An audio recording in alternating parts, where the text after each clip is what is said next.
Sometimes there's like a delay of a few seconds, but here I got with me Zan Perrion. Is it Perrion? Perrion? Like Carry on. how are people Perrion? Rhymes with Perfect. carry on. Carry on. Gotta carry on with you.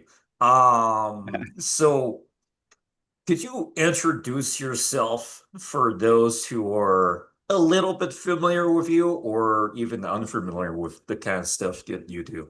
Oh, boy. Well, I'm yeah, I'm Canadian.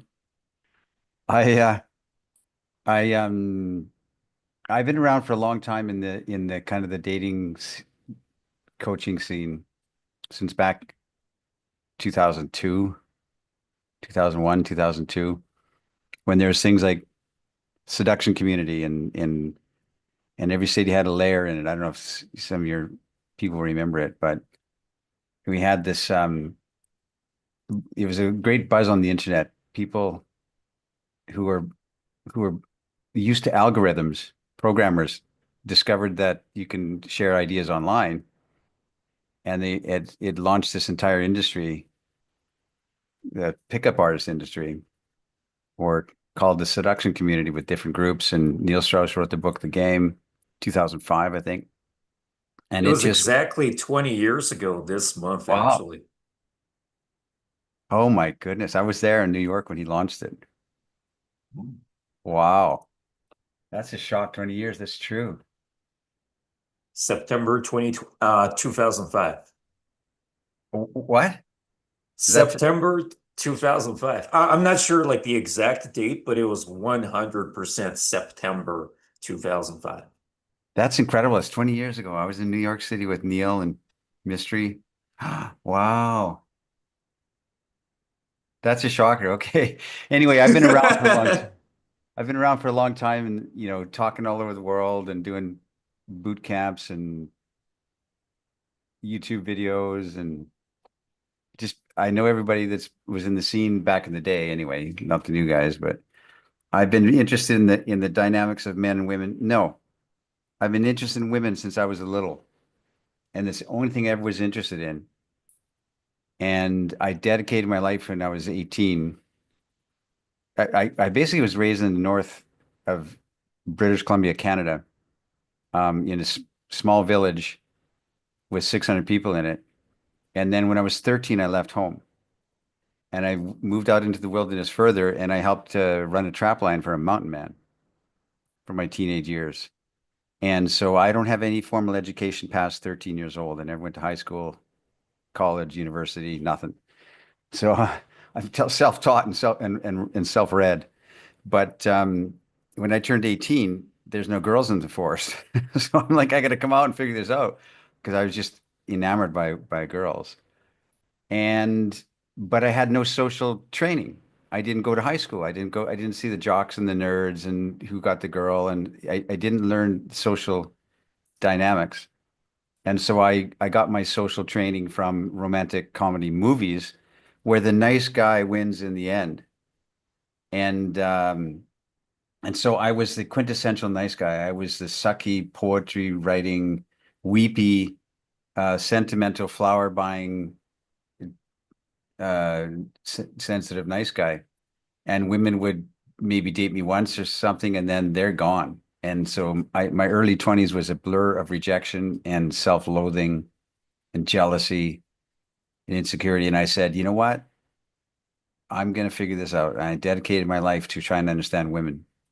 And that's all I've done from then till now, is try and study the hearts and minds of women. That's all I've done. So I did my 10,000 hours. Damn, damn. Yeah, so obviously you were mentioned in the book The Game by Neil Strauss, which came out pretty much exactly 20 years ago to this Wow. month. You got into you were already interested in women, but how did you come to connect with the community itself and then Neil Strauss and Mystery and all those other guys? Well, I remember, man, back in the Mozilla days when you had to screed, scrounge, get onto the internet.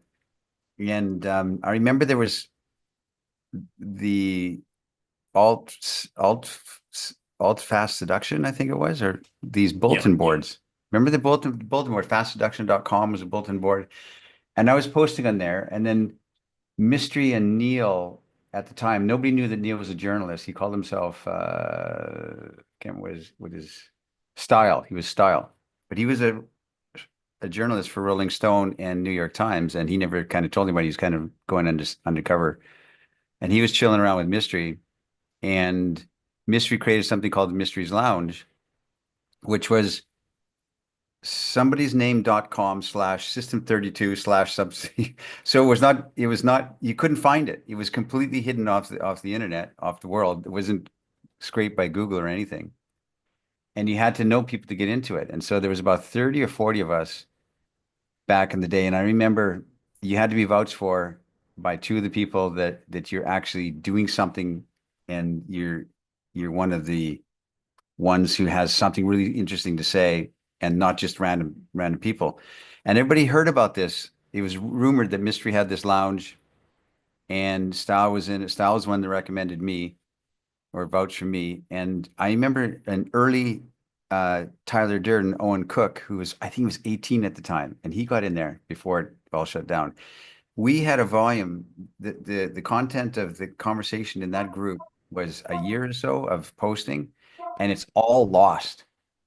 The entire thing got lost, and some of the best stuff that ever said, I think, in those early days was posted there, and it's lost because whoever had the server, it blew up one day and it's gone. But anyway, that's early early anecdotes. My goodness.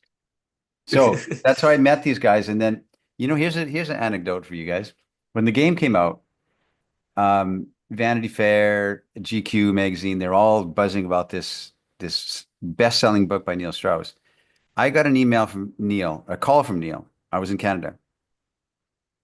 And he said, "Hey, Zan, listen, I've been asked to go on The View. ABC asked me, the producers called me and said, we want to interview you on The View. And you're the only one in this community that I think is really can handle women." And they asked me to bring somebody. Will you come with me? I said, sure. So ABC contacted me, and this is a little just anecdote. ABC contacted me and said, "Okay, here's your flight ticket. Here's your hotel in New York City for 5 days. And we're shooting on this Thursday or Friday, whatever it was." So I'm in the air flying, going to land. We're going to shoot the View segment the next day. And when I landed from the plane, I had an email from the producer from ABC and said, "We're very sorry, Zan. We had to change our scheduling because of Hurricane Katrina.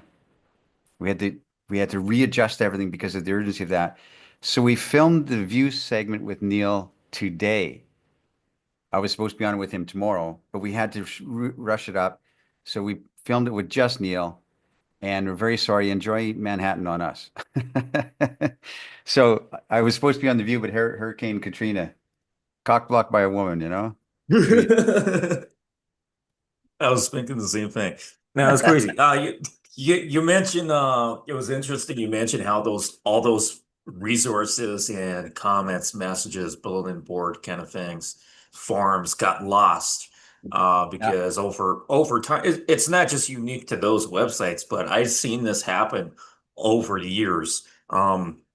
Just about 7 years ago, there was a real social dynamics closing down their Yeah. groups, and then all of those things got lost, and I participated on that too.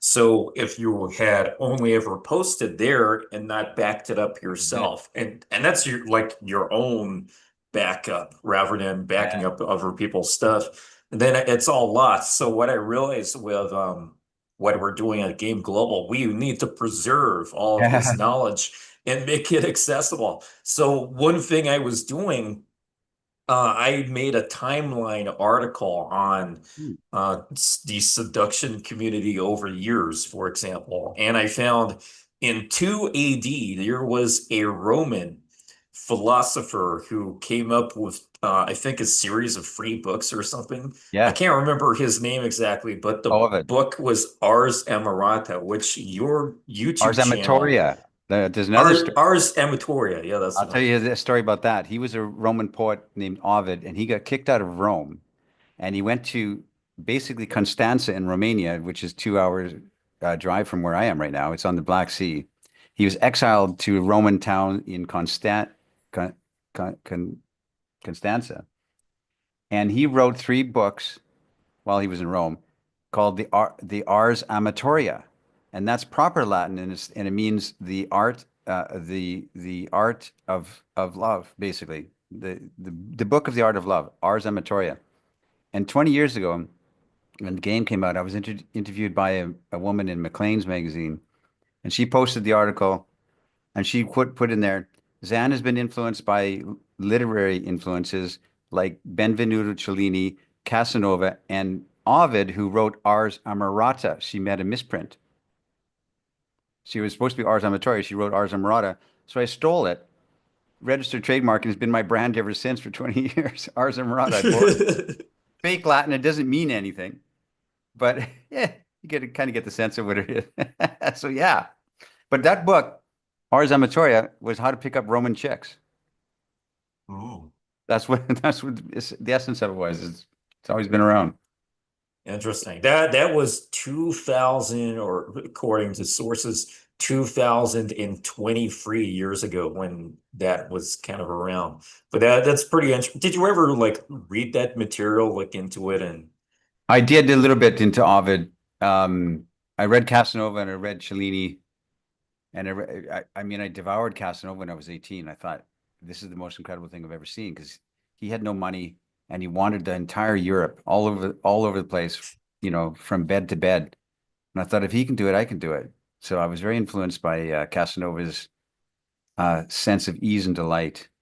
He's just delighted by his life, and he never stressed about anything, and he wanted to leave the women better than when he found them. So he would have girls in different cities, but she was so sweet, and he liked her so much that he couldn't get himself to leave until he found her a husband. He would find a young man and introduce him, and when it was okay, then he would leave because he felt so bad because he had to leave. He wasn't the guy, right? I'm not going to be your boyfriend, but she would find him a boyfriend. He would find her a boyfriend, and then only then would he feel okay, now I can leave. He had a lot of empathy for women. I didn't know that. That's crazy. I know lots of So stuff. I know lots of stuff. I could tell stories all day. that's what we're here for. The main reason I wanted to do a one-on-one interview with you is because when you were on the dating coach panel with Mystery Baxter and some others with us, it was all the things you were saying were very interesting and completely different to, the traditional pickup artistry stuff. So I imagine maybe you got some of these ideas or inspirational uh, segments from Casanova and other Yeah, such people. like How does your kind of style and what you have read from those guys differ from traditional seduction and pickup artistry in the last 20 years? yeah, and it's different. My entire perspective and way of looking at it, and what I've seen with men and women is not just different than a lot of others. It's kind of the opposite. I like I said, I dedicated my life to this, and I had no teachers. I never had a mentor, never had a coach. I didn't have a teacher since I was 13. I left home, and I had no teachers, so I'm just self-taught and everything. And I was such a nervous wreck and so insecure when I'd go out to bars. And I went out to bars in my 20s and early 30s, 3, 4 nights a week without fail. And I'd stand there by myself trying to look cool. And I watched the scene. I watched the dynamic. Guy straightening his tie, going to go talk to this girl. He gets success or not. I watched everything, and I learned the flow. I learned how things move, and I learned the subcommunicated energy of women, which men don't very often pick up on. And my entire basis of what I do, and what I've been teaching is subcommunication, and to leave nothing to chance. Let your eyes and your smile communicate from across the way. So I don't approach. I'm not a cold approach guy. That's one big thing I don't do. And I can't imagine any of the guys I know that are have super abundance of women. They don't cold approach. They scope it out. They let her know. They let all the women know I'm here and I see you. They let them know with their subcommunicated version of their eyes. And then they look for invitation. They look for receptivity. They look for touching her hair or whispering to her friend or something. Then they go over. They're looking for that. They're trying to plant a seed first and then they go. And that's the opposite of like guys that, running around in the mall stopping girls. And so I'm different that way. But I know that the ones who really get it are communicating 100% of the time with their energy in their eyes. Sounds cliche, but it's real because it's quantum. Like there's a quantum entanglement. If you look at the guys who are listening to this will recognize a moment in their life when this happened. They're in a lounge or art gallery or bar and they look and they see a woman and she catches his eye and there's a moment of intensity, a brief moment of flash of connection, and you can tell, something happened there, some chemical thing reacted. That's photons bouncing off and being received, and there's a quantum entanglement that can't be broken after that point. And so that's what fascinates me. What and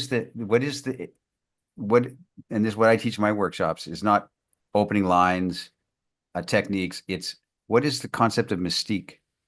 Why is it some guys are not tall, not that good looking, not in shape, don't have any money, and they get girls? Everybody knows somebody like, well, how does that guy get all the girls all the time? What the heck?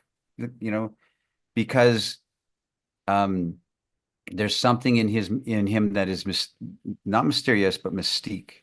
Something in him that a woman meets him and they go, there's something about that guy. She whispers to her girlfriend, I met this guy last night. I can't, there's something about him. I don't know what it is. I've been fascinated by that my whole life. That's what I'm trying to understand. Yeah, that's very interesting because I've been talking about a similar thing in the last yesterday and the day before, 2 days, well, 3 days in a row now. How I was never really, I wouldn't describe myself ever actually having day gamed, but I have in a sense, Yeah. but it's just like not spam approach, not at the mall kind of cold approach, like you say, kind of thing. So I kind of know exactly what you mean because I'll give you an example how Ross Jeffries thinks about it because he likes to change the terminology in his mind. So instead of seeing it as cold approach, or even let's take approach anxiety, for example, he says, you don't have approach anxiety, you have opportunity hesitation. So what I'm understanding from you is you kind of see it more as opportunity instead of cold approach, for lack of a better term.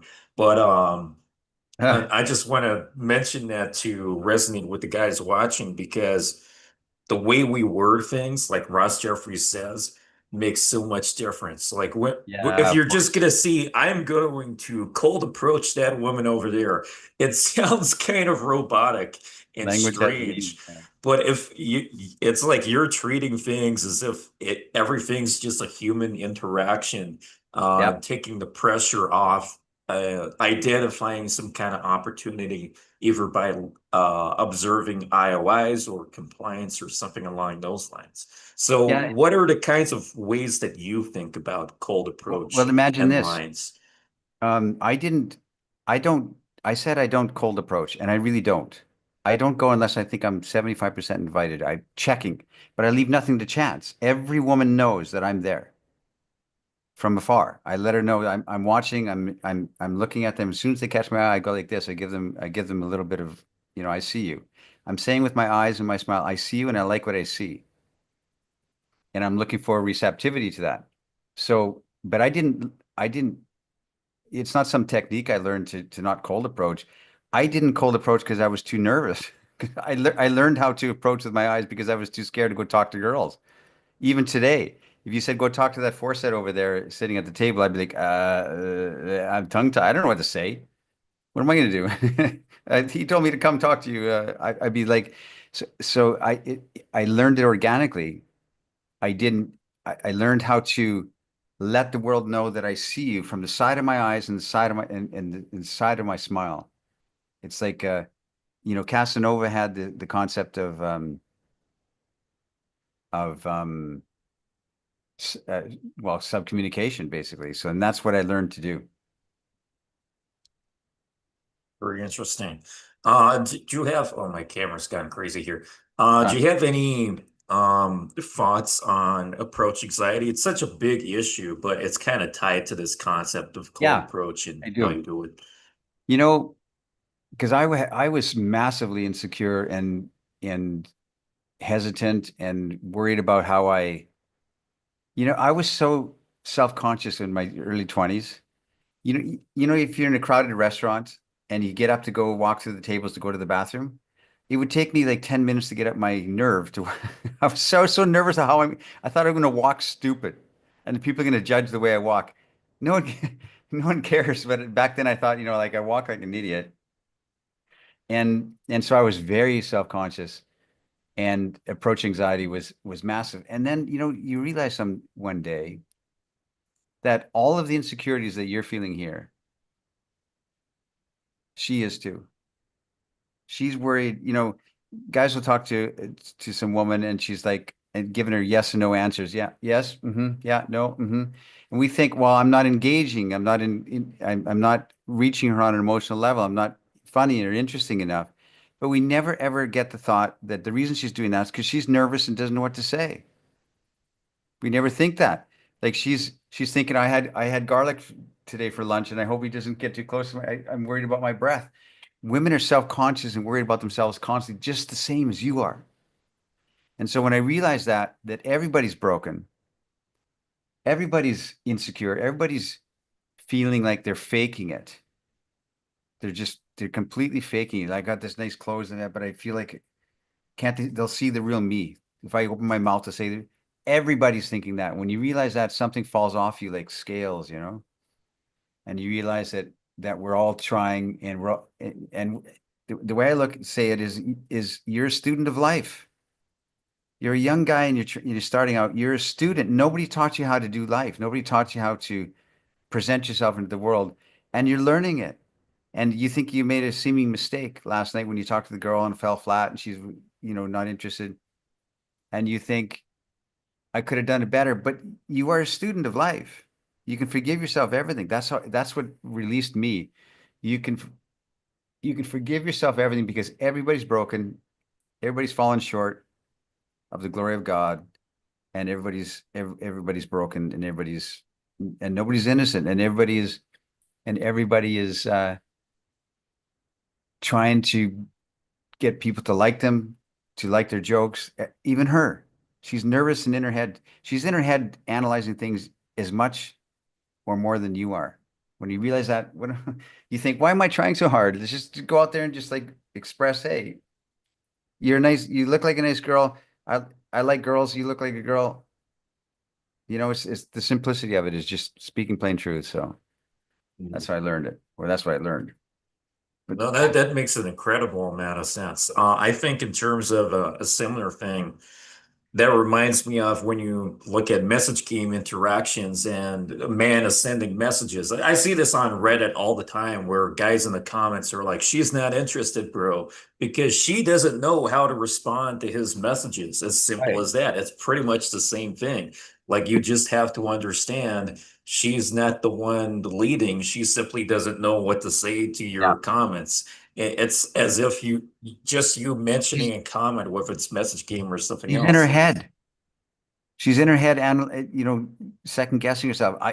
If you have a girlfriend of any kind, you might think she's the most glorious, beautiful thing you've ever seen, and she's judging herself in the mirror. She doesn't like her nose, she doesn't like her body. And you think, are you kidding me? What the heck? If I looked like you, I'd be a star. In fact, guys Yeah, get angry at me when I say that, like that women are insecure in the same way they are because how is that possible? Look at her. She's perfect, but it's real. Nobody has a good image of themselves.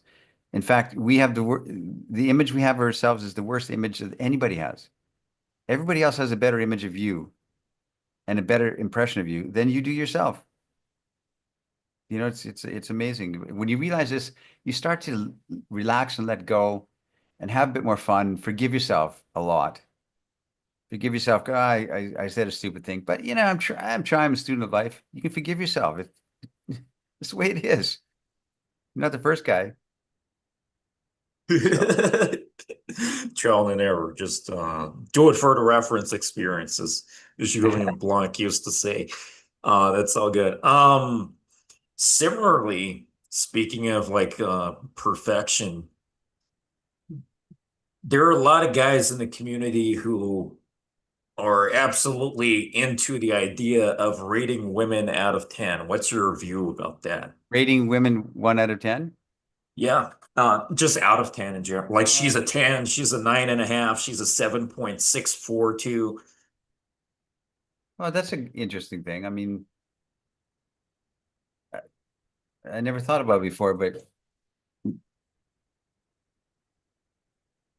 it for your own reference, it kind of makes sense to you. Like that girl's a 10 to me. That girl's a not a 10. So I don't know. I never really talked about that on levels like that, but it maybe it's for maybe men can compare and get an idea. It's like if you say it's like, you know, I don't know. I haven't really thought about it. Used to be that what back in the seduction community days it was HB10. Yeah, And exactly. I don't know what the HB stands. I don't know. I have no idea what the HB stands for, but I thought, well, that's weird. Ross Sheffield with the concept of sarging too. He named it after his cat. He had a cat named Sarge. So he'd say going out and pick up girls or to meet girls and going to the bar and was sarging. And that kind of picked up in the seduction community. But man, when I was young, maybe it's a Canadian colloquialism, but we called it wheeling.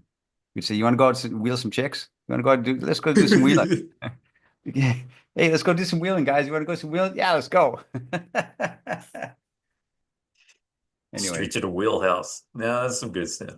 No, it's pretty much the same thing, rating women out of 10. But my problem with it is, I just prefer it's very subjective. So, if for you could say she's a 9 or she's a 10, and then a gay guy will be like, she's a 0 because I'm gay. So it's like, it kind of right. makes no sense. So, and others will Yeah, it just makes like no have their doesn't own really make a numbers. lot of sense. Yeah.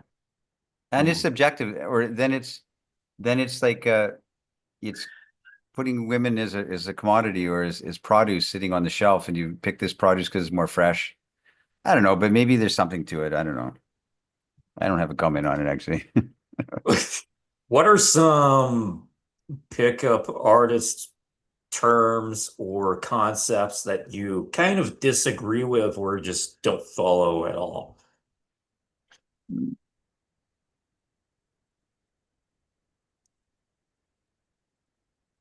Boy, I don't know. That's a good question.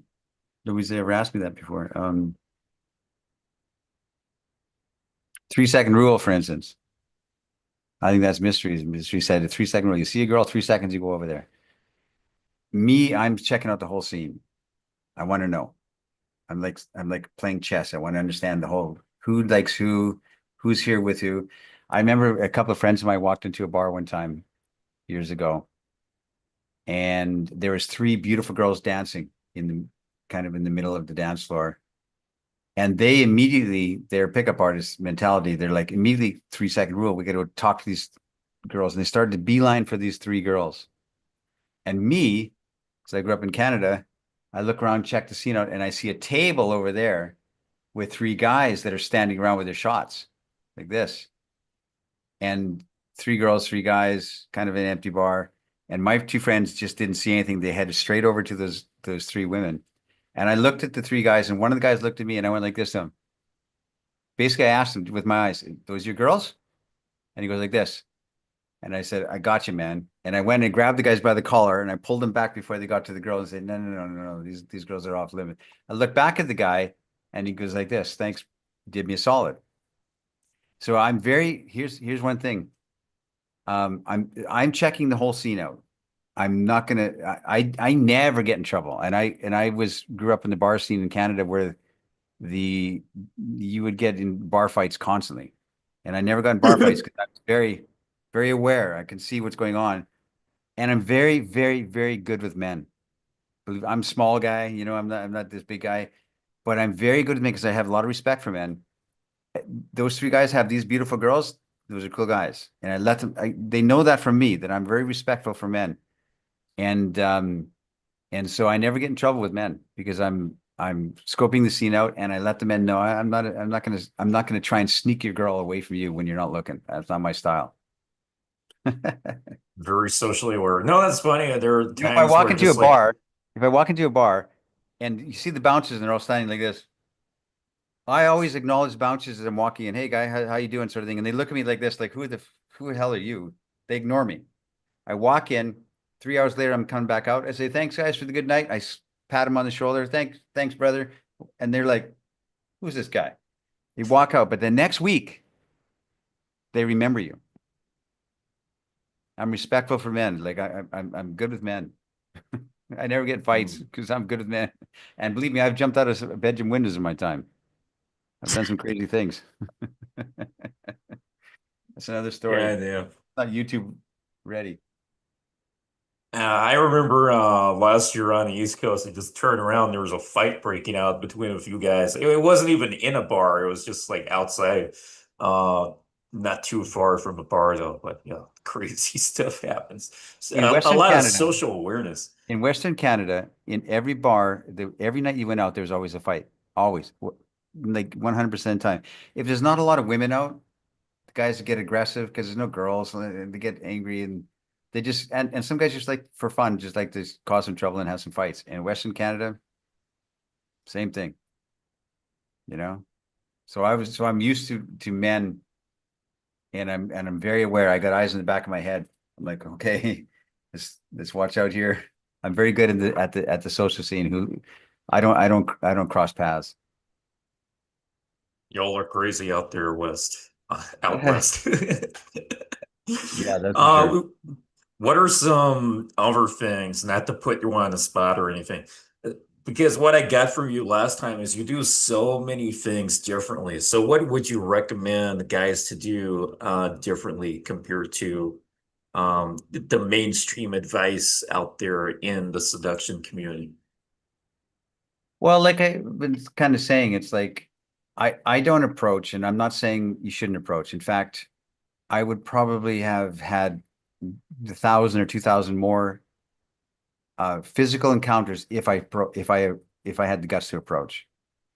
And because you just don't know. Um, I think the 80/20 rule kicks in. Guys, anybody out there that's selling a workshop that you can get your supermodel in your bed in 5 easy moves, I don't think so. Because 80/20 rule kicks in. 20% of women or 80% of women are married, engaged, not available, not feeling well, leaving the next day, and 20% are receptive. I think I did an experiment. Hans Kamain was my business partner back in the day, and we moved to Poland.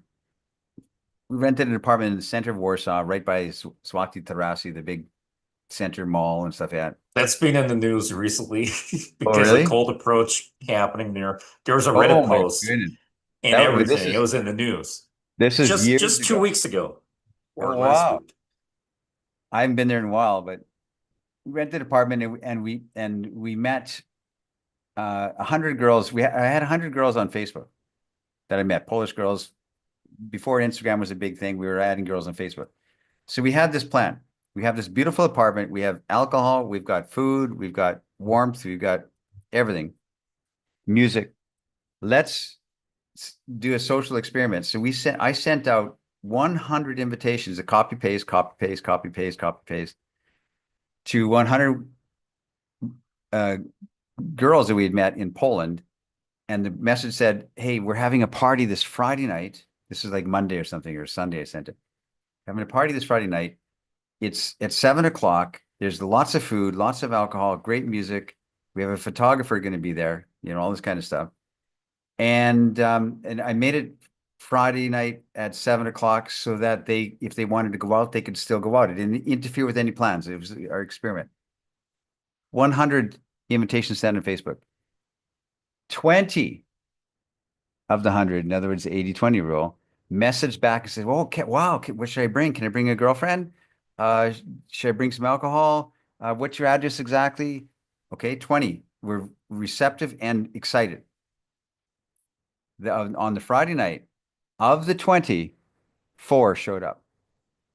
So the 80-20 rule, then the 80-20 rule. 4 actually showed up. And I thought about that for a long time. It's like that's the spirit of that's the nature of how it's going to be. If you approach 100 women and say, listen, I would like to date you. You look like a dateable type and my type, and I would like to date you. 20 will be interested and 4 will actually do it. Now, am I wrong? Probably or possibly, but I don't think so. It's the nature of it because 80% are not available or just not, they're just something's going on with them or they're not attracted to your archetype, you know? So I think, there's a lot of guys teaching boot camps out there that teaching guys how to go approach what I remember. I'll tell you, another story? I'll tell you a story. There was this pickup artist guy back in the day, and I was in Calgary. And he said, "Hey, Zan, listen, I'm doing a workshop. I got 8 guys signed up." I'm like, "Really? Right? Really?" I knew the guy. He's from Vancouver, and I knew he lived in his mother's basement suite. I knew he had no girls at all, but he wanted to be a dating coach. And he went to Las Vegas and took one of Mystery's workshops and printed Mystery's, took a bunch of notes and printed all Mystery's method. Okay. And so he had this, I won't say any names, but he did this. He had money, so he put up a beautiful website that says, "I'm the dating coach of your dreams, and I'm going to get you all these girls." He had 8 guys signed up, and from across Western Canada to this Calgary workshop, and I happened to be there. And he said, "Do you come? Do you want to come?" I said, "Sure." But I said, "I'll stay behind the scenes because I don't want to interrupt what you're doing." He had rented this house, and these 8 guys were there, and different ages, from well-to-do guys or just good guys, normal guys, every age, every social strata. And I'm watching out of the corner I was in the bedroom. I just hid in the bedroom because I didn't want to interrupt, right? I'm kind of watching out of the corner of it. And he's reading his pages, which is Mystery's words and methods, saying, and here's blah, blah, blah. And I thought, oh my goodness, he's just copy pasted Mystery. And the guys are sitting there, uh-huh, uh-huh. I thought for sure, and they paid, I don't know, $800 or $1,000. I thought for sure they're going to find out that they paid a lot of money, traveled here for no reason. This is 20 years ago, almost 20 years ago. We go out that night and what was happening back then was Calgary Stampede, which is this big open fair, right? It's a big fair and a lot of girls. So we're at the Calgary Stampede and he's gonna approach coach these guys, and he's saying, "Go talk to that 2 set, go talk to that 3 set," and they're going over there, falling flat and coming back. Well, it didn't kind of work over and over and over again. And I said to him, hey, just because I'm being a little, a bit of a shit disturber. I said, hey, why don't let's see you do it. You're the coach. Let's see you do it. Just kind of like suggested it, right? Just, I felt kind of bad because I thought he was going to, anyway, he goes and he said, "Sure, I'll do it." And so all of us are standing there watching, and these 2 pretty girls start walking this way in a ways away from us. And he ran and jumped in front of them. "Stop, girls." And we couldn't hear what he's saying, but you could see his body language, right? And he was basically saying, "Stop, quick question for you." And the girls are like, and they tried to spill around him. And he jumps back. "No, no, no, no, blah, blah, blah, blah, blah." And they're like, they look at each other. You can see their body language. They're going, "What do you want from us?" sort of thing, right? And then he grabbed one girl's hand and he starts to go like this, palm reading her. And she pulls back her hand like this, like kind of disgusted or frustrated. And they finally spilled around him and walked off going like this to each other. "What was that?" And he comes bounding back, smiling to beat 60. He comes back. "Did you see that, guys? Did you see how I touched her hand and I held her hand and I was going like this. Oh my, I feel so bad because I put him on the spot and it really burned." And all the guys are like, "Oh." I thought they see the real thing now that he can't get girls and it's anyway, we get back to the house that night and we're sitting around a round table in the kitchen and we're going to have a debriefing session. I'm sitting there like this. Oh, here we go. They're going to think they got cheated for their money and stuff like that. And 8 guys from 20 years old to 50, they all one at a time went around the table and said, "You know what? Here's what I got from today. This was the best the best day of my life. Ron," I can't, I said his name, but "Ron, I can't thank you enough." what you taught me was like, I get it. This is incredible. I can't thank you enough. This is one of the best days I've ever had. All of them. I was shocked to my core, and I realized then that what he gave them was the push to get out there and talk to women, which they didn't have.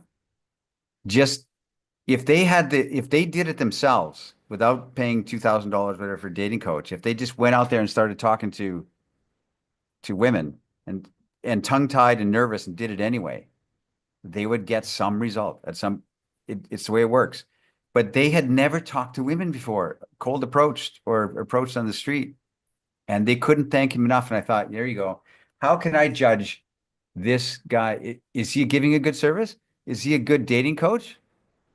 Uh, Even though he has no experience himself? How can I judge that when he's giving some value to these guys that they went away thinking, hey, I can do this. This is cool. I've never since those days, I've never knocked anybody, never judged anybody. You've never seen me on YouTube or anything saying, oh, this guy's game sucks. Ever, ever, because you just don't know. You can't. Anyway, that's a long story, but I hope it's interesting. No, that makes so much sense. That makes a lot of sense. I get to see so I used many to tell cases of. I used to tell the sorry, I got interviewed a lot back in the day, and I used to tell the reporters, they would say, well, come on, man, guys are paying $2,000 just to get laid. And I said, no, they're not. For $2,000, you can get laid a lot. That's not what they're trying to get. They're trying to get what they've wanted to get since they were little boys, to know that they can show up into a room and they have what it takes to represent themselves. They're trying to find internal equilibrium. They pay $2,000 not to get laid because they can buy hookers for that. They're trying to buy $2,000 or spend $2,000 to find a center of gravity that they can say to themselves, at least I tried and I'm doing my best and I'm heading into at least I didn't hesitate. At least I didn't I went and talked to that girl and it fell flat, but at least I did it. That's what they want. To know that they can show up. Woody Allen said that 80% of success is just showing up. And in this dating game, 80% of success is just showing up. And most guys are not. They're waiting for confidence, waiting for to get in shape, waiting for to get a bit more money, and then they can go and get girls. Yeah, it doesn't. None of that matters. So Absolutely, just show up. 100%. Yeah. It's good. That's a really good example. Having been involved in the seduction community for many years, how has your perspective on relationships and attraction evolved over time?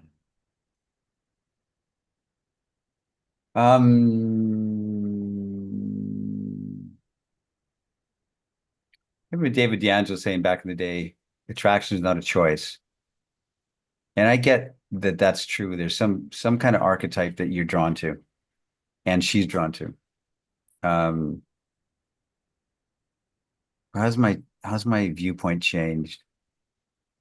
I really think, and speaking as one who lived a Casanova life, who wandered the earth for 20 years, who I had I had girls in every port, and I tried to be like Casanova, tried to leave them better than when I was there, but I'm not the guy. I'm not going to be that guy, but I want you to be, but you're a good person. I want you to have a good experience with me and then post me. I want you to realize that there's good men out there um that are not manipulating, not trying to take, not trying to get my way with you and succeed and get my success and get my lay report and then skip off to the next. Something about that, it just was never me. I wanted her, I wanted her in my bed, of course, but I wanted her to be excited too.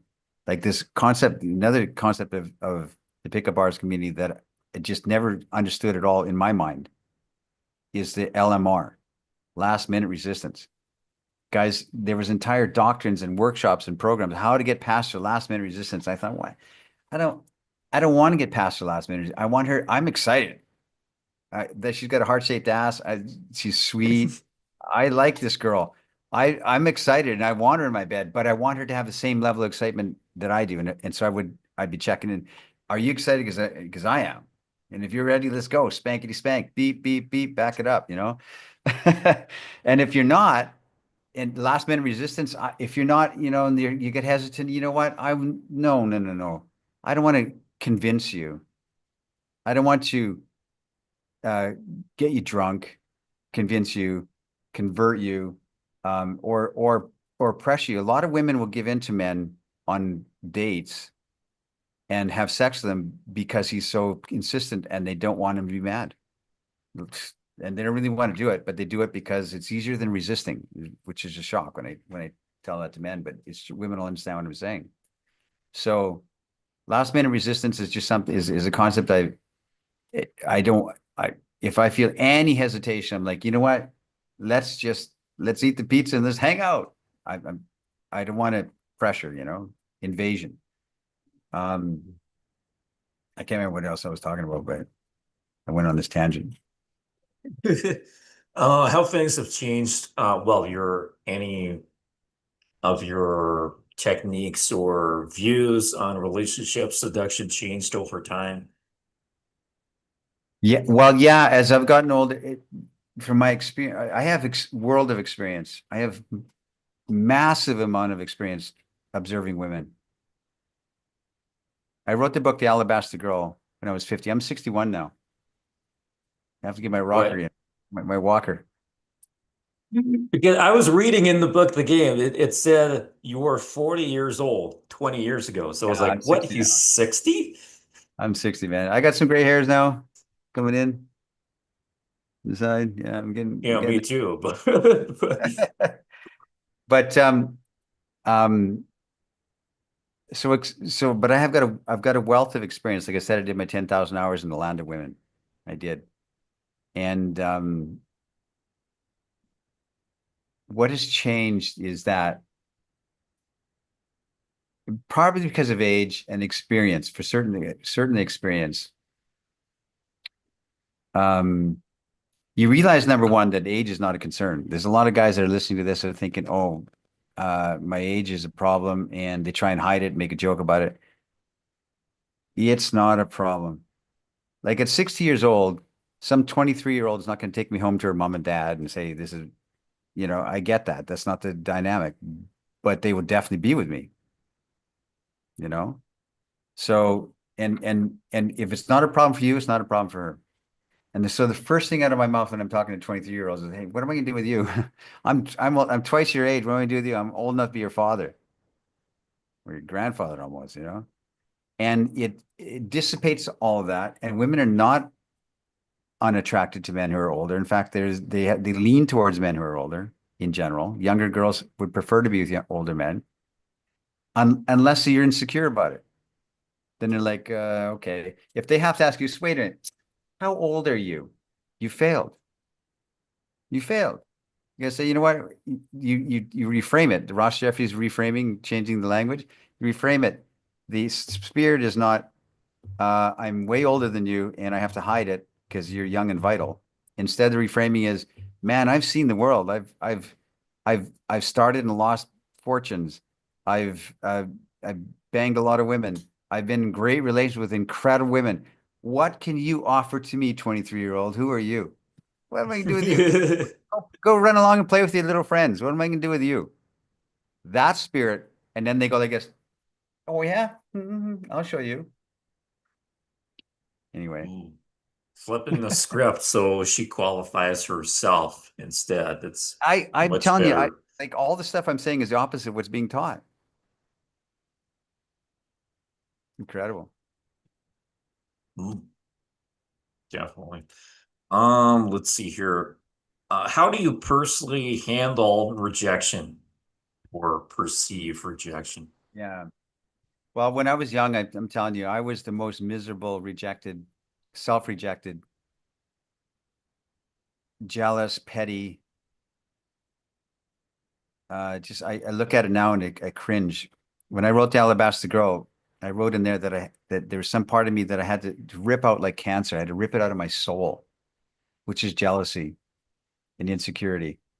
And so what's resolved it for me, which I wrote in the book, By the Alabaster Girl, or I give copies away for free if you go to alabastergirl.com. I sign them and send them to you in the mail. But you realize that a woman is a relationship. It could be one night, it could be 10 nights, it could be 10 years, it could be 60 years, but it has an endpoint. And when you realize that, something me realized, I'm in a great relationship with a girl right now, 13 years. I adore her. I just adore, I constantly think about her. And how do I have that? How do I have I created that? By fostering it, by by consciously creating a relationship that has a sense of devotion and adoration, which I want, right? I want to be devoted to her in adoration. And I adore her. And it's it's and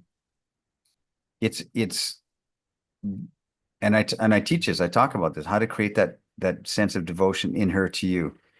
And and there's a whole spectrum of things that I can't get into in this call, but that make this happen and soften her up in a way that she's suspicious and she's westernized. We have this complaint about Western women because they're very masculine energy, and it puts her back into her feminine, which is strong and profound on its own right. So what was I talking about? What was your question again? It was Tangent. handling rejection. Um, Handling rejection. I can't remember how I got into that tangent. Or perceiving rejection. Perceived rejection, yeah. I mean, like I said, if I knew when I was 23 what I know now, man, I would own the world. Because when I'm 23, and I guess all 23-year-olds think they're insecure, think they suck, think they should be in better shape, think they should, their career choice is not optimal, and they're wishing and wishing and wishing. I think that if I knew what I know now, which is that women are equally broken, that we feel just as broken as we do, and feel just as insecure as we do. Like I said, something relaxes in you, and something you look around at your young self. Why am I trying so hard? Why don't I just go out there and have fun and just express it and just blurt? That everybody's that listening to this has a moment that they can think of, or many moments where they're in a group of people and it's having this raucous laughter and fun, and they think of something funny to say, but they bite their tongue and hesitate because what if people don't think it's funny? They hesitate in that moment and they don't say what they're going to say because they thought something funny to say and they didn't say it because what if they don't think it's funny? They analyze it and they go stay quiet. Those are the moments we need to blurt, and just whatever comes to you, you blurt it out. But we're analytically thinking, what, I have to say this in the right way and I have to do this. So blurting, which is just saying, you know what? You walk up to a girl and say, you know what? I have nothing this is a cool thing. I don't have opening lines. I don't know what I'm going to say. I don't have something prepared. But you walk up and say, you know what? I have no opening line, but you're a pretty girl and I like pretty girls and you look like one. That's all. Zip. If you can say something strong and then shut up, let her interact, it's powerful. So a lot of times my opening line is silence. I don't say anything. It's just I see you. I like this. I can see you, and I'm looking at you, and you know that I like you from the side of my eye. So I don't know. That's helpful. And I'm just wandering around in different paths here. Yeah. You mentioned about the relationship you're in. How do you personally keep romance alive in your relationships? Ah, okay. You know what? It's up to you as a man. And that's not politically correct. The modern age says, oh, no, women can. No, no, no, no. It's your job to set the tone of the relationship as a man. I'm conservative with a small c. I'm traditional in that way. I think, that men, the hammer's got to stop somewhere, or the buck's got to stop somewhere. And it's up to you to set the tone with her. And with yourself, how it's going to be. So how do you keep the love alive? it's on you to proactively, the way I say it is you have to give seeds of appreciation, small seeds of appreciation. And and you guys know this, if you had an uncle and an aunt that they were totally in love with each other after 50 years, you know the way he was with her. He's winking at her still, small seeds. So she's walking by with a load of laundry and you're sitting there playing video games and you stop what you do and you just watch her walk because that's your girl. She's got her hair in a ponytail and sweatpants, whatever. You watch walk and she walks into the other room. That's your girl. You just observe her and then you go back to playing Call of Duty. But she can feel those eyes on her. There's appreciation. And what I tell guys to do is visit their woman, visit your wife.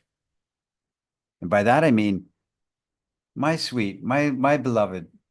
There's a word we don't use anymore, beloved. I use a lot of biblical terms because they have value, they have meaning. We say my significant other, my partner, my spouse. What if you said to her, my beloved, you're my beloved. Come here, my beloved, sit with me. And you said, I want to visit you. I want to know what you're excited about. I want to know what you're worried about. I want to know what you're working on because we're so caught up in our enterprise as men, our entrepreneurship. Yeah, we're building stuff. We're busy, busy, busy. We come home to the wife and kids. And, okay, get off to the side because I got to rest now, watch some TV and relax. I got to go back into this important thing that I'm doing. But if you can put that aside and sit down with your wife, your woman, say, my sweetie, we haven't talked in about 2 or 3 days. What are you looking forward to? What a phrase.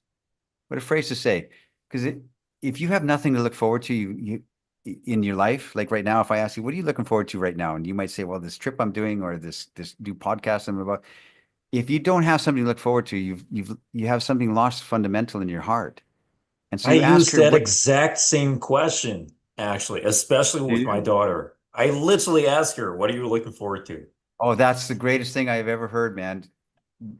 That will save you. That's got redemption in it. That kind of phrase is redemption. And if you visit with your woman and have a glass of wine and say, tell me what are you excited about? Deanna, my wife is an architect and she works in set design and all these festivals, music festivals. She's building sets and I'm thinking, and I don't understand any of it. They want to know, tell me, show me, what are you doing? I don't get it. And I will never will, but why are you excited about this? What do you work? What's your challenges? She will feel seen and she'll be heard. If you want devotion in your relationship, I don't care how young the relationship is, how long it's been going on, you have to pay attention to her. You have to observe her. You have to visit her. You have to sit in silence and ask her questions about what she's working on, what she's because you know that you're trying to go towards excellence. You're trying to build business. You're trying to make more money, whatever. What is she ambitiously trying to do? And really observe it. If she feels that you care about and are interested in what she's excited about, she'll let you have she'll let you do anything in life. She'll let you she'll have devotion. You'll feel it across the way. You'll be in a party or something like that, and you're over here talking to the girls, hey, pretty girl. And she's over there, and you can glance at her like this, and she smiles at you because it's connected. It's quantum connected, and they can't break with your girl because she knows that she's the lily of the valley. She's the queen. So I mean, there's a whole spectrum. I talk about this a lot, but it's up to you to make her feel seen and heard. It's a conscious act you have to do. It's not just guys say, well, I put my arm around her when I'm watching TV. No, it's your words. You have to use words, not your actions. Your words. Guys say, well, come on, I try and make out with her and hold her and stuff. Yeah. You've got to stop and let her know you appreciate who she is as a person. You know, like my girl, my sweetie, my beloved. I really like her as a person. I think she's cool. I think she's a cool girl. I think she's an interesting person. And if she feels that you feel that she's interesting and a cool person, sky's the limit for you. You have everything. She'll follow you to the ends of the earth. and is a conscious thing. It's consciously practiced. It's consciously chosen and actively done on a daily basis. You don't have to buy her hot air balloon rides or a dozen roses. None of that matters. But if she feels that you appreciate her and what she's trying to do and what she's struggling with, and you honor her, and she, in a little ways, just wink at her in the day, and she feels that, she'll follow you to the ends of the earth, and nobody knows this, but it's true. And all it takes is a moment, right? You don't have to do it for like 30 minutes, two Mm. hours each day, stuff like that. Just a moment. It's like I said, my friend Johnny Soporno in Las Vegas was back in the day, one of the seduction community guys. He's been with Violet for over 20 years. And he'll be sitting in his living room, is the example I think of, and he's sitting there and he's pontificating, he's talking, he's telling all these guys all this great stuff. And she walks by from one room to the other, and he's in mid-sentence, and he's like, and as I was saying, and he looks at her and he watches her walk. Anyway, guys, what was I saying? She can feel that from across a thousand miles away. She feels that energy. That's fantastic. That's her feeling seen. She has to feel seen by you. Pay attention to your girl. It's funny, I had Johnny on one of the panels not so Oh long wow. ago. We had like a sex advice panel, and he was saying he doesn't have to worry about his uh, being outperformed by his wife's ex because his wife's ex is a wife. She was a lesbian, so it's like he doesn't have to worry about her ex-wife having a bigger penis than his or Yeah, something like that. It was Johnny's like incredible, pretty man. funny. Some of these guys are like cartoon characters, you know. You think they're just larger than life. They just you I traveled There was something different about him, like for his yeah. entire screen presence. It was pretty funny. I traveled the world with that guy and with Violet, his wife, who or his girlfriend, who back in the day was a porn star. And I was in Bulgaria, Holland, Belgium, London with we were on the speaking circuit back then. And so I know him very well and I know Violet very well. And he has such eyes and he likes girls, but he has such eyes for his sweetie, for Violet.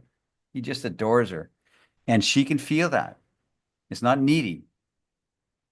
It's the opposite. It's great desire as opposed to needing. Desire is not neediness, but anyway, it's another story.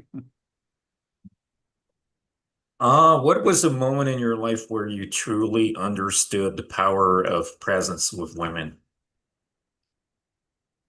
I've been asked that many times, like, when did you finally get it, or what was the epiphany, or when did the lights come on?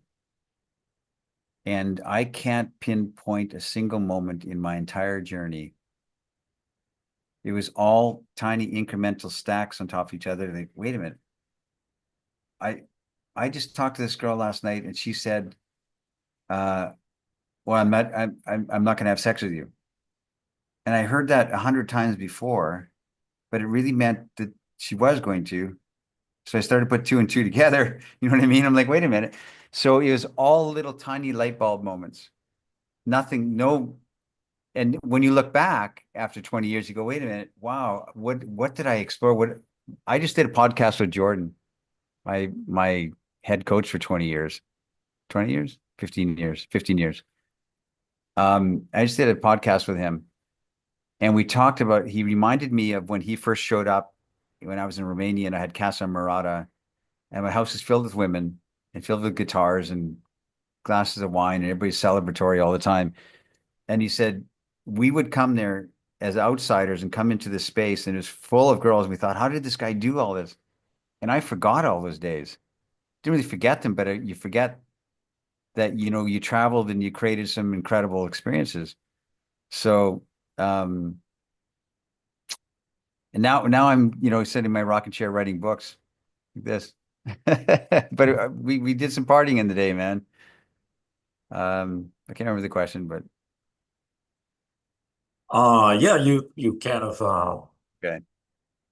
I'm just answered it. I'm just It was riffing. about Just going with the vibe. Yeah, it's all good. Just like a It was jazz just about ensemble.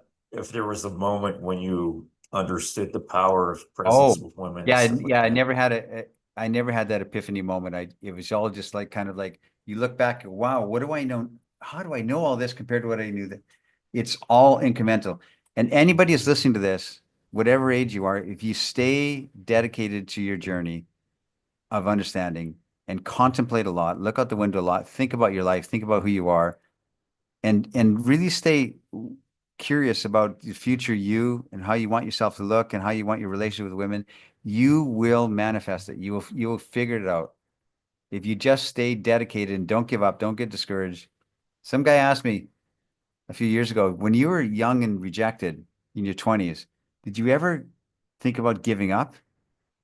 And the question shocked me because there was never once in the moments of my 20s when I was massively rejected and feeling insecure and lonely and horny and alone. Never once did I ever think that it's not working, I gotta quit. I just kept going. I remember I went up to the bar by myself so many days that and FOMO, I had such fear of missing out that if I don't go out tonight, I remember one night, I was in my late 20s and it was Saturday night, and it was 11 o'clock at night, and I was dressed up to go out. And I remember sitting on my couch for a second. Okay, I got to get myself ready I'm ready to go. I got to go to the bar and go to the bar by myself. And I was so exhausted for some reason. I thought, man, I could just sleep here right on the, oh, I could sleep on the couch, but I got to go out because it's Saturday night. If I don't go out, I'll miss that opportunity of the lifetime that I've been waiting for all these years. FOMO.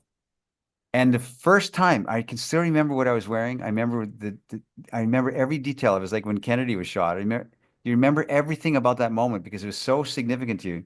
I sat on the couch and the thought hit my mind, occurred to me, which I had never thought before, never occurred to me before. What if you stay home? What if you just take off your clothes and go to bed and don't go out on Saturday night? I thought, can I do that? What? It's like a voice said to me, what if you just stay home? I was shocked. You can't do that. You have to go out. It's Saturday night. Saturday night, you can't, it's Saturday. You have to go. And I wrestled with myself for 20 minutes and I stayed home. I'll never forget it. First time against all my tiredness, whatever, I got to go out and wheel chicks. I got to find girls. I got to go try and pick up some girl. And I stayed home and I never, it was such a shock to me because I was so dedicated to going. I got to figure it out. I went up to the bar every night almost, incredible. That's No, it's wild. kind of funny. It reminds me of there were I remember a few times when I was just talking about this example yesterday on someone's coaching thing. There was a time when I got rejected from going into a nightclub. They didn't let me in because they don't want to let a bunch of like random dudes in. They want to keep like good ratio or Of something. course. So I went with this random wingman from one of the groups back in the day before a game global existed. And because I never register people's names when they introduce themselves to me. I didn't know his name consciously, so he did tell me. But when I got to the door, the bouncer looked at our IDs and then asked me what his name was. I was like, Chad. I just like thought of something. I literally guessed that name. I remember Chad specifically Wow. was the name I guessed. It was like, I don't even know a damn person called that fucking name, but I'll just take a wild fucking guess anyway. And no, it wasn't. So they didn't let me in the club. I had to go to another club. And then just like I was explaining last night, it didn't turn out to be a disaster, even though I thought it would be a disaster. Yeah. So I ended up talking to a French woman there, and then for a while we were talking, and I was like, yeah, let me just pull her home. And then she became a friend with benefits from that night. So it was like, oh, so it wasn't a disaster. And Yes. another example, I guess, I was so burned during one night out, and there were guys like Ice, I want you to approach that chick over there. And I was like, nah. Just like you were saying, I just wasn't having it. Sorry, Yeah. I don't do requests. I don't take fucking requests. I'll Yeah. just fucking approach according to how I want I it. don't do But requests. I was so burned out by that fucking night. Anyway, I left the club early, and the craziest thing happened. I'm like this was in London specifically, on the London Underground on the way home. I was on the train, and then a woman started randomly talking to me, and she pulled me to her place. So I was like, you know what? This wasn't a disaster at all. So Oh, it's wow. one of those things where it's like sometimes I kind of felt like that. Maybe I shouldn't go out. And I did anyway. And even though I was like tired or burned out or pissed off at something completely Yep. irrelevant to the context, then something good happened anyway. So it's a great Yes, that's the way it example works, or man. set of examples of if you once you actually put yourself out there, the craziest things can happen and situations just can turn 80% into of successes success is like just that. showing up, just walking up and saying, I have nothing to say. I'm nervous, but here I am. You, the 80% of success is showing up. Mm. It's true. That's Exactly. cool. It's a cool story. We'll get some questions in the chat here. Is Zan still in touch with people like Sin and Brad P? No, um, all those guys kind of disappeared. I'm from the old 20 plus game guys, the game book guys. There's not very many people still in the scene. I'm still in contact with Johnny. He's a bit more quiet these days. I think Badboy is still doing stuff based from Croatia. I haven't seen him in years though. Mystery and Baxter came to my I have a conference twice a year for my members in that I had it, and they came to my conference, my Ars Amrata conference in Bucharest. I have like 50, 60 guys show up every year. And they came into my conference one year. And James Marshall, who lives in Portugal, came to my conference a year ago. And we've got some plans to work. James Marshall from Natural Lifestyle, can't remember. But James Marshall, Baxter, Mystery, who else? Uh, that's it, I think. Because kind of everybody disappeared from the scene, and I stayed in the scene, because what I'm trying to talk about is life, artistic life, as opposed to just picking up girls. It's like, what does it mean to live a life of real um art? What does it mean to have the artistic expression of your life so that women are attracted to you and drawn to your presence, which is what I've been trying to understand. So I never left the scene. I never went into like all these, some of these guys went into business coaching or authenticity coaching. I never changed. My thing is about men and women is where this conversation and culture change should start. The reclamation of beauty in relationships and beauty in art should start from that. So my whole thing is I talk about the polarity of men and women and reclaiming that. So, There are a but I'm lot of not in contact with podcasts these anybody anymore. days and channels that are like Red Pill or various other I don't know any of those labels. guys.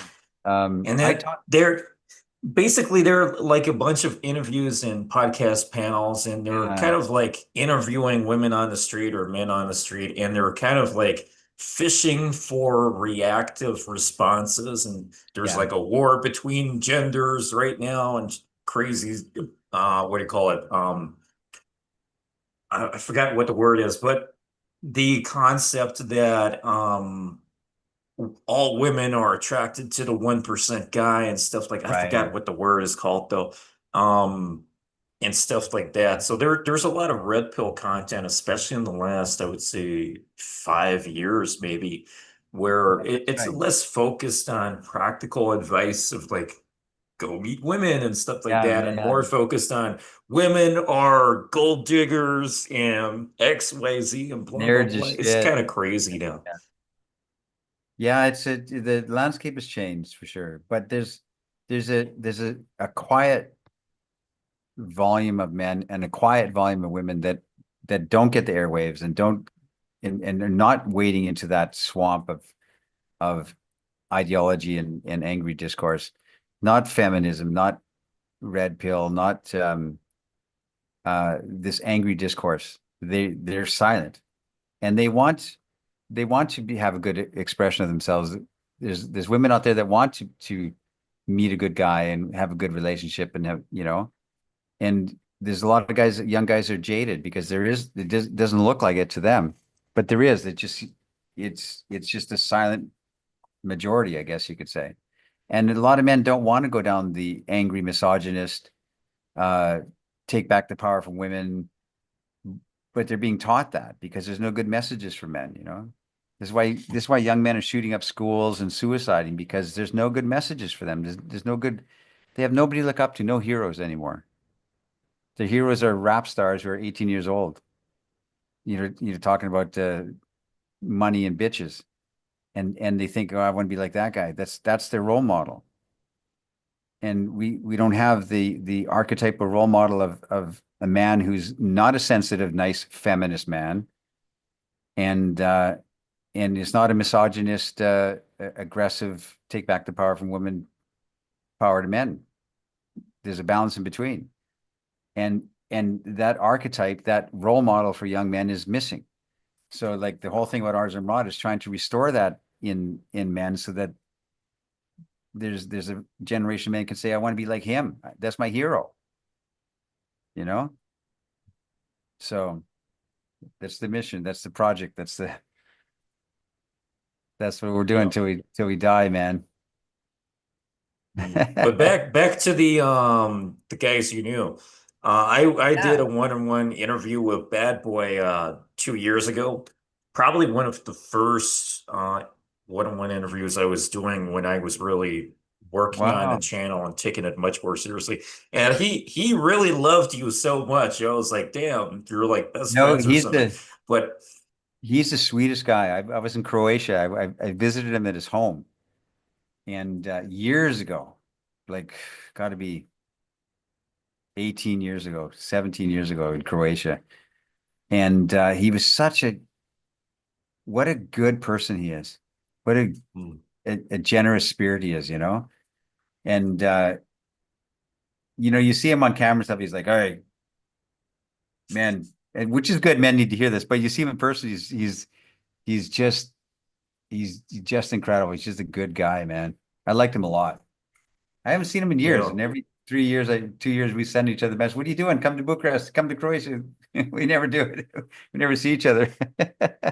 No, he Good guy, really man. was Oh, saying something along the lines of like, I don't know what happened to Zan, lost contact with him or something. So I was oh my like, goodness. I would damn, love if they I'll did. try. So it's thanks to Bad Boy that I actually found you because I was like, damn, I need to like find out That's what happened cool. to Zan or something. But I got to you invite him have here. both continued doing your things. James Marshall's the other guy, another guy that I connect with more recently, but he's the real deal. And Brent Smith. I don't know if anybody remembers Brent Smith. He's doing luxury advice now. But Brent Smith was part of that crew back in the day. Hypnotica. Um, um, Hypnotica was back in the day. Those guys, I have a lot of respect for. They're still around, but I haven't heard from them very. I just don't hear from anybody anymore. So, just through you. And try to bring Like I haven't everyone seen Ross Jeffrey together. in It's years, and then crazy. and then I saw him on your interview we did a few months ago or last year, whatever it was.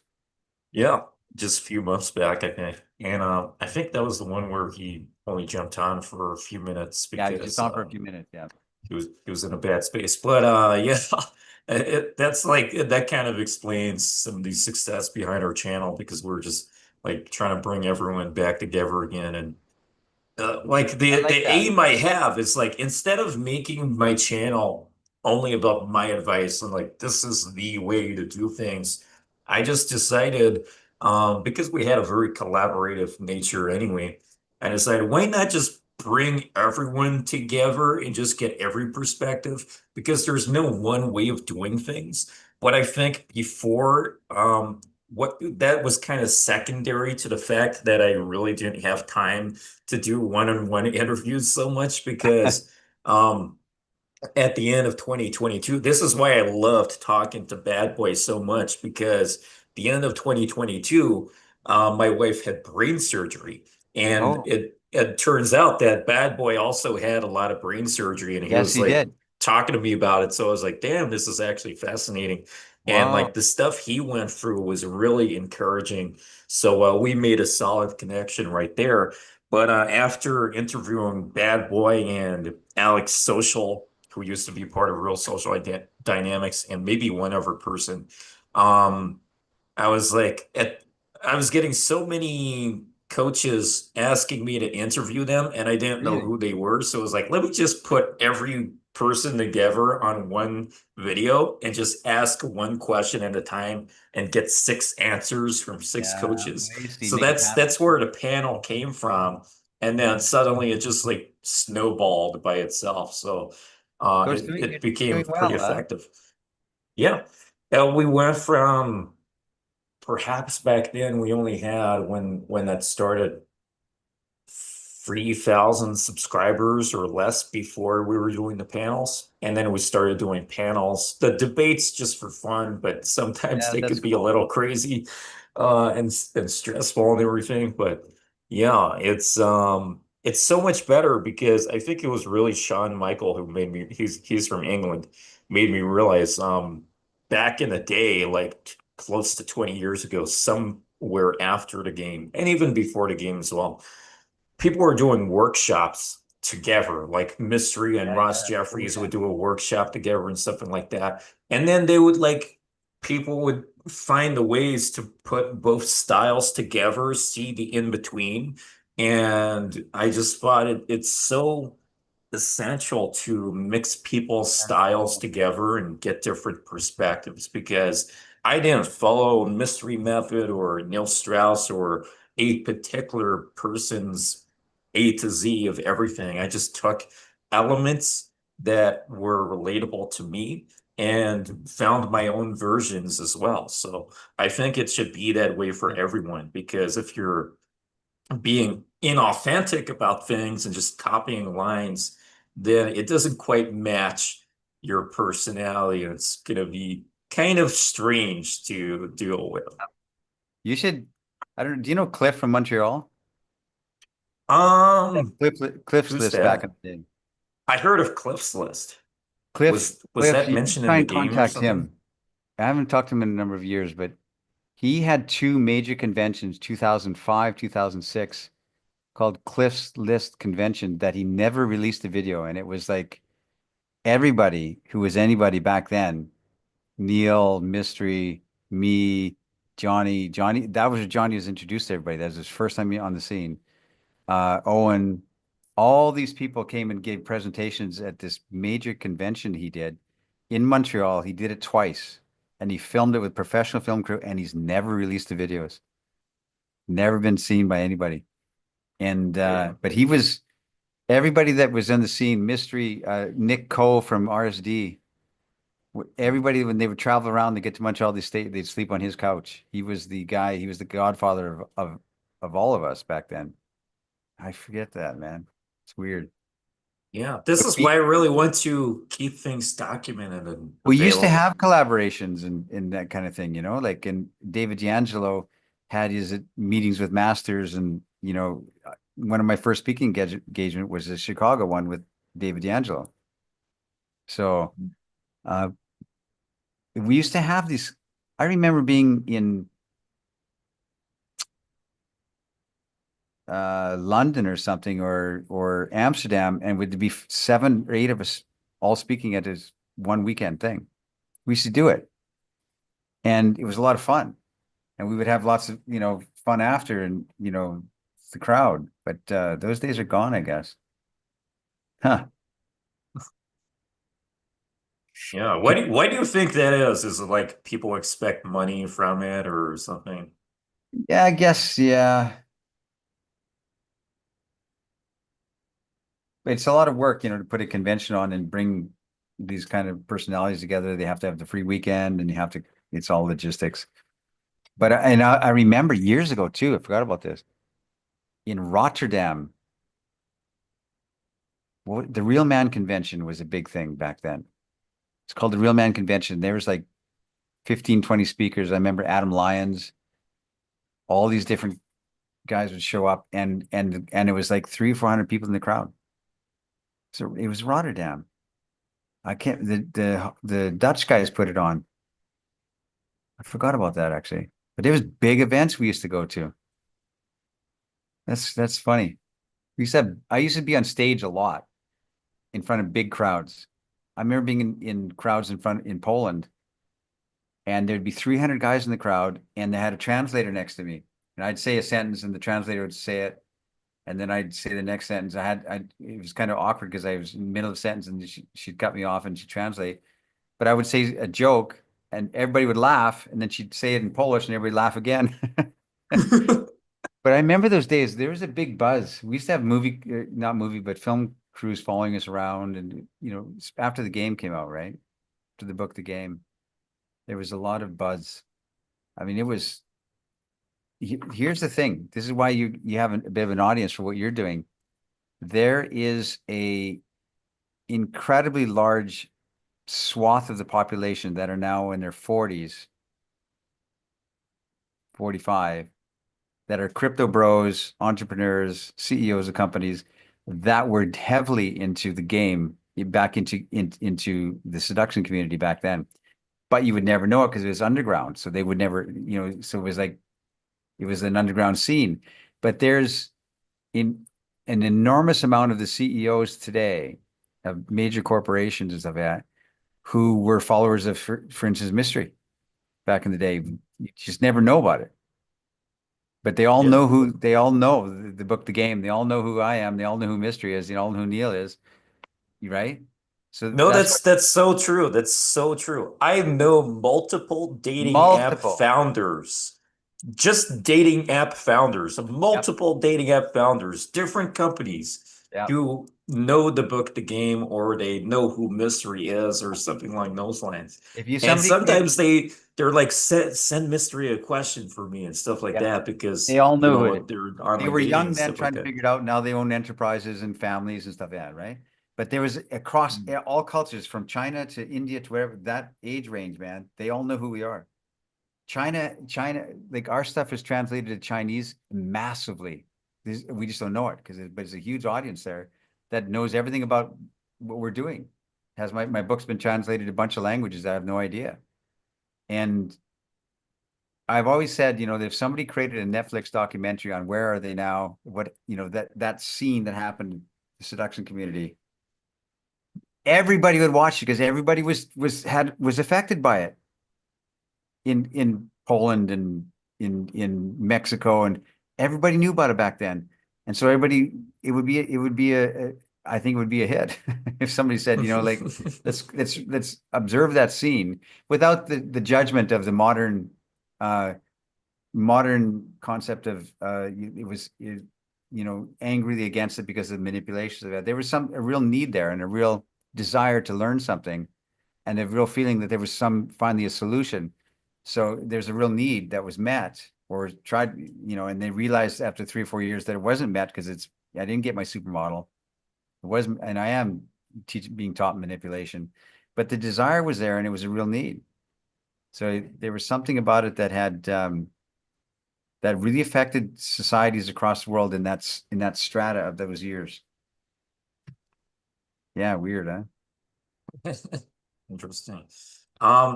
Another comment from the chat here, question from the chat. Also, is it true that Zan focuses more on comfort game than attraction? Comfort. Yeah. No, that seems the opposite of what I do. I'm provocative. Like I'm very direct. I'm very cheeky bastard. I'm very fun. I amuse myself a lot. People read my book and think, oh, the way he writes is all romantic and say, but man, when I talk to girls, it's wink, wink, wink. Let's you want to go? I'm not. I'm I all those steps of seduction, comfort stage, all the kind of, those are all those are all taken care of in the first minute.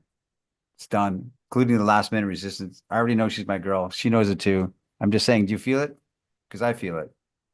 So no, I'm not comfort guy at all. I'm very provocative and I'm very direct. I'm the most direct guy I know. Really. But I'm not, hey, you want to have sex? I'm not direct like that. I'm like direct and like I'm saying, I have an idea. We could continue, having a glass of wine here, or we could go somewhere. So I'm I pull the trigger, man. I don't hesitate. Life is short. Interesting. Yeah, yeah, yeah, yeah, yeah. I don't. Life is short. I don't want to sit here and drink wine all night with you. Let's go do something. This reminds me of the concept of compliance, which I don't think I have ever heard anyone explain it better than Michael Sartain when he explained it to me. I'll probably butcher the explanation of like what he said and paraphrase and whatever, but essentially, it kind of made me realize that compliance is very important in games. So I kind of compare this to IOIs sometimes, where, she touches her hair, maybe that's an IOI, Sure. but perhaps even stronger than that, a sign of stronger interest is compliance. So you say we could go somewhere else. Like if you say something along the lines of, let's go to this milkshake place, the fact that she follows you to that milkshake place is the strongest form of compliance. The fact that she comes home with you is the strongest form of Yeah. compliance because she's following your moves. Like you may suggest it or say, let's go here, something along those lines. But the fact that she follows you is the greatest sign of interest because if she wasn't interested, then she'll just not go with you. Yeah. It sounds very simple, but what are your thoughts on that? Well, it's like I leave nothing to chance. Like I know what I like. I'm I love life. I love the energy. I love that this girl's here with me. She wore a little sequin dress. To me, life is the way arranged is the way it should be. And I want her in my bed. That's what I am. That's who I am. And so I express that without saying, "Hey, I want you in my bed." But it's all implied. It's all circled around. It's all innuendoed. Like like I said, you say, like, "Hey, I have an idea. We could." Doesn't mean we're going to. Doesn't mean I'm asking for it. But we could go back to my place. We could. That's a thought. And she can say, and she's going to say, no, no, no, I just met you. No, no, no, no. Yeah, and you agree. Yeah, yeah, that's true. That's true. But yeah, it'd be terrible. Huh? But it's in the air. Invitations, you know, they asked me 20 years ago, what's the Zan method? There's all these methods. What's the Zan method? My method is I put invitations into the air and I leave them there. I leave them out there. I just invite. Knowing she's not going to accept because she can't, because of propriety, because she just met me, but it's in the air. It's in the air. It's now you got a secret garden. Now it's a mystique. Now it's fun. Now it's mischief because you put it in the air. We could go back to my place and look and sit on the balcony. We could do that. No, I just meant that's true. Okay, let's continue drinking wine. But now it's in the notion. Now it's in the air. Now it's Yeah. floating. And now there's electricity. Now you created chemistry. So I don't hesitate, man. Let's go. Let's go. Hey, let's go back to my place. No, I just met Yeah. you. I understand. I understand. Terrible idea. That's such a good concept because I was thinking, I think I talked about this in the last few days multiple times as well. Um, it's not like you're being rejected for making the suggestion. Whereas if you're direct in the sense that let's fuck or something like that, then that's Right. where you're setting yourself up for that rejection. But if you're inviting her to do some kind of activity, that invitation, as you say, Yeah. still stands, If you're but suggesting, she could go for it, you you know? can suggest anything. My whole frame, this is what different than me than other uh instructors out there, whatever is my whole thing is I'm always saying, can you imagine if? So I don't say to a woman in a bar, hey, you know what, you'd be a good lover for me. I would say, imagine if you were my lover, what would we do? That's cool, right? If you were my, wow, if you imagine if you came home with me tonight, you would let me do anything I want to, wouldn't you? What? I just met you. I don't even know you. Yeah, but you would. No, I wouldn't. Yes, you would. Can you imagine if you were? I never invade space. I never imply, I never say, I'm going to make you mine. I'm saying, can you imagine if you were mine? What would we do? That's cool. All I'm doing with all of my phrasing, all of everything I've ever said is, if only you were my girl, if only we left here tonight. Can you imagine that? What would we do if we left? That's cool because you don't have to actually act on it because you've already accomplished the essence of it. It's in her mind. There's mischief in the air. She's like, she's now up here thinking, what if I did? It's incredible. And I learned this from observing women. Men don't know this. I was with this girl years ago named Michelle, girl I was dating, and we were in Vancouver, and this young guy I knew had a limo, a rich guy, and he had a rich girlfriend. And there's a bunch of us couples, and he was with his girlfriend in the back of the limo, and we're going to a bar in Vancouver. And the limo pulls up in front of the bar, and there's a line of people on the sidewalk trying to get past the red rope. But he knew people, whatever. So the limo pulls up, the doors open, and we're past the people into the VIP area, right? So all these people are spilling out of the limo. My girl, Michelle, and another guy's girlfriend, or a girl he was with, one of the other guys, were two of the last people to get out of the limo, plus our host, this young guy who owned the limo and stuff. Yeah. And so he was escorting everybody out, okay, out of the limo. And these two girls were the last ones out, and they came out, and I'm on the sidewalk, and here comes Michelle and this other girl, and they spilled out onto the street, and we all went to the club. And he comes smiling, last guy out of the limo, smiling away, and we all went in. The next day, Michelle told me this. She said, you know what he said? When it was just me and this other girl and him in the limo, you guys are all walking out or left the limo, and we're all getting out together. He kind of whispered in our ears as he was escorting us out, hey, I have an idea. We could just close the door and stay in here, all three of us. And they're like, oh, no, we can't do that. And they run out to me and run out to her other boyfriend. And he comes out and he's like happy and having fun. She said, I thought about it all night. I'm not going to do it because I'm with you. But the thought is in the air. And he wasn't like trying to convince. He wasn't trying to say, oh, hey, he wasn't serious. He was putting a thought into the air of mischief and what if and if only. Can you imagine if? And then imagine if hung in the air. That's the essence of what I'm trying to teach. To put that what if in the air, like can you if it, that's incredible. That's everything. That's the entire game to me.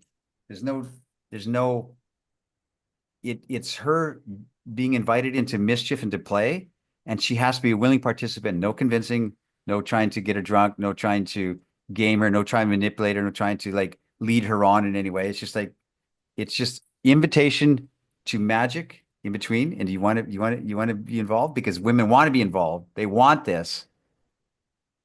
They desperately would love to have this kind of feeling. I'm going to be safe and no one's going to know. Are you kidding? If guys only knew what women are really thinking, and I do know, and when I tell women, how do you know this? What women are, they have their most dirty minds. Women are more filthy in their minds than you ever think, than you ever possibly are. I promise you, they have the dirtiest thoughts compared to men. And when I tell women this, it goes, oh, how do you know this? This is just true. Mm-hmm. When I tell men, they go, no, that's not true. Look, my sister's all innocent. Yeah, uh-huh. No, that's My girlfriend's definitely all true. missionary style. She says, oh yeah, with you, yeah, Mm, but not with someone exactly. else.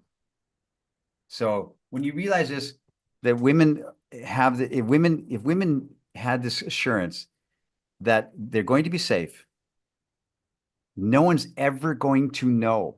They knew it for certain, and they're safe in all regards.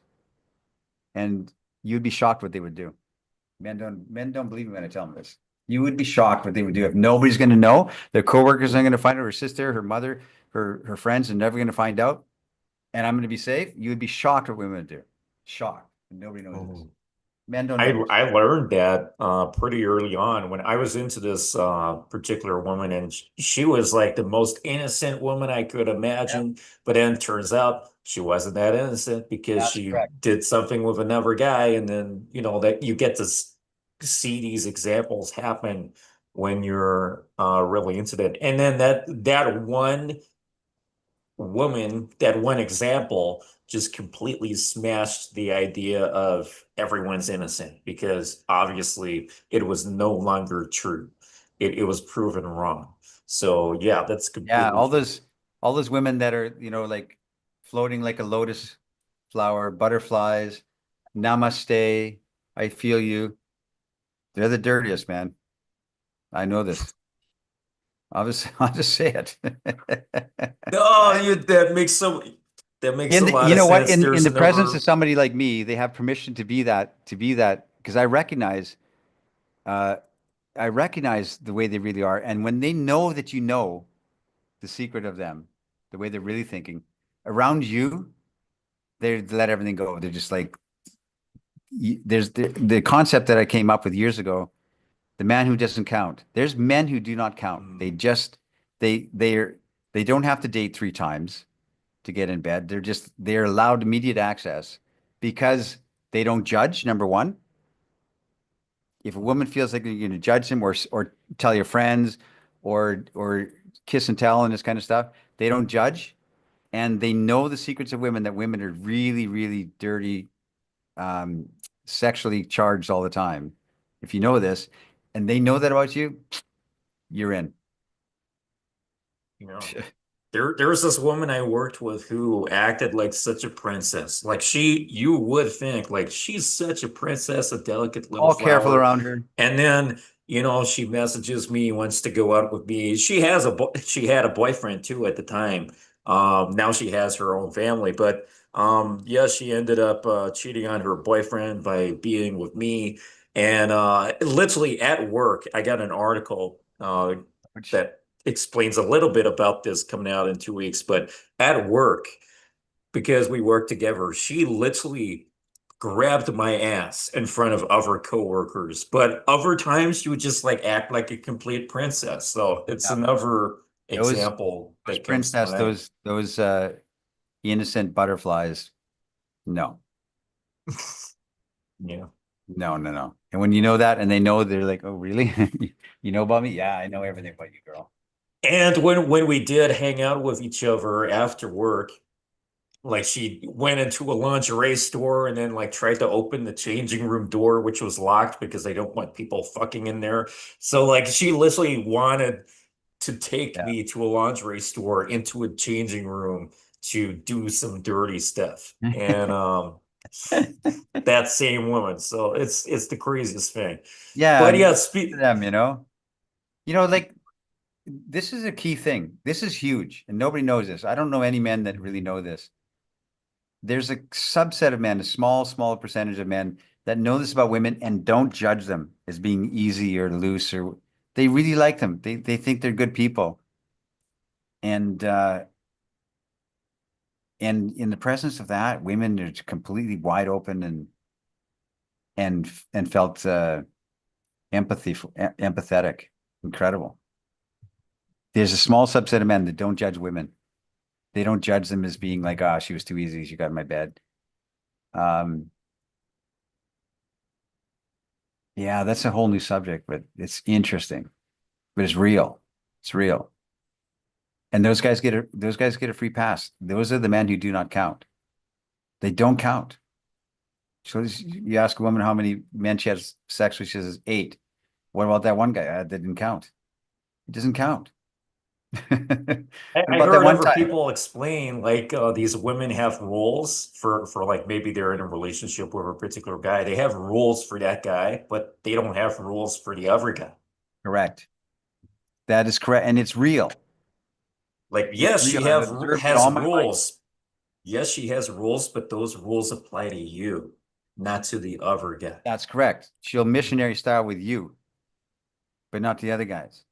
Because of and I know this innate because I've seen it all my life in my observation of women, that they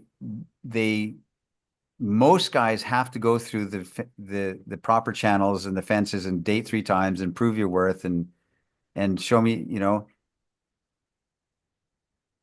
most guys have to go through that. And there's a small, small, small 2% of men that don't have to do it. And women go, he gets it. He doesn't judge. He's on my side. And he's automatically on their side. And he's already automatically in their bed. Like it's done. There's no game. There's no convincing. There's no dating. The guy, imagine this, and I'll say this. There's a small swath of men, say 2% or whatever, that don't date, and they have women. They don't date. Their date is like me, coming to the experience of me, coming to my space, coming to my apartment. They date women they're having sex with. They don't date 3 times. They don't go on a date to see if we're compatible, to see if we like each other. I already know I like you and you're my type, and you can feel it too, girl. And let's go. Come with me. There's a small subset of men that don't date. They don't go on dates. It's weird, huh? But it's real. Yeah. Back to the when you Oh, were mentioning about um suggesting we can go to this other place or we can go back to my place or something like that. What I kind of visualize right now is you're enabling compliance and opening doors of opportunity. And because that's there, that's I'm not sure how to explain it really, but it's you're enabling that in the first place. And then if she follows, she goes through one of those doors, even though you don't take it as a rejection. right. And it's kind of like half serious in some instances, but it's not a rejection, but you literally open doors of opportunity where she can be compliant and Yes. then that interaction can Yes. move forward. And that's 100% what I do. And it isn't, and there's no effort in me to convince her to walk through that door. I'm winking and smiling into the side of my eyes and my voice saying, "Hey, I have an idea." That's how I said, "I have an idea. I just thought of something. We could blah blah blah. We could do this." I know that's an open door, like you said, but I know for certain that m- almost all women are going to say, "No, I can't. I just met you, and propriety. I'm not going to do that." But it's not the point to try and convince her to go through that door. The door is open, and the feeling of it never leaves. That's what you did. You're not a nice guy, quote unquote. You didn't date her and do interview questions and okay, I had a lot of fun. And you do the A-frame hug at the end. It was nice to meet you. And I can't, can I see you again on Thursday? You know what I mean? I don't have that. It's already winking sexual chemical industry or energy in those moments because I open that door, wink, wink. I'm not going to try and say, well, no, what we could do is how about I get an Uber? I'm not going to convince and logistically figure it out unless she's willing.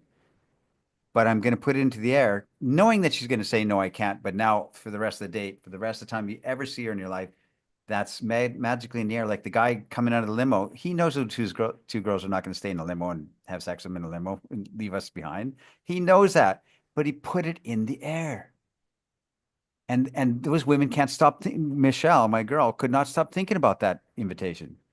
Can you imagine? I thought about it, and the other girl too. This is the difference between men who get it and men who are learning techniques and trying to figure it out. Yeah, it's magic, man, and it's real. And if women are listening to this, go, "Oh, how does he know all this?" Because it's true. It's true. Yeah.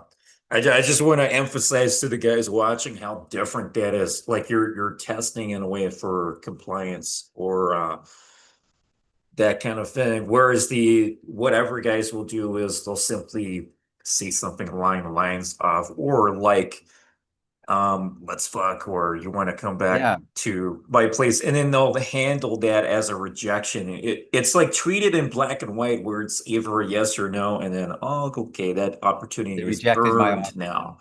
Whereas you have all these it's not just one invitation you can throw out, you can mix it up and do different ones on the See, I, same I woman, can't I get guess. rejected, Ice, because I don't Exactly.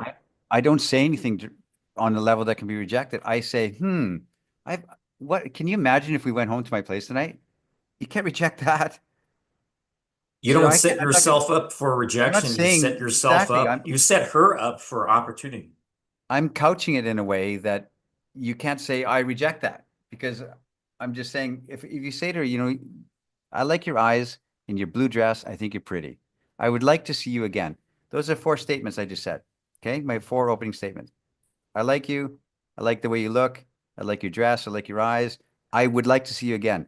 There's no question in there. Can I get your Instagram? There's no question in there. It's just statements of truth.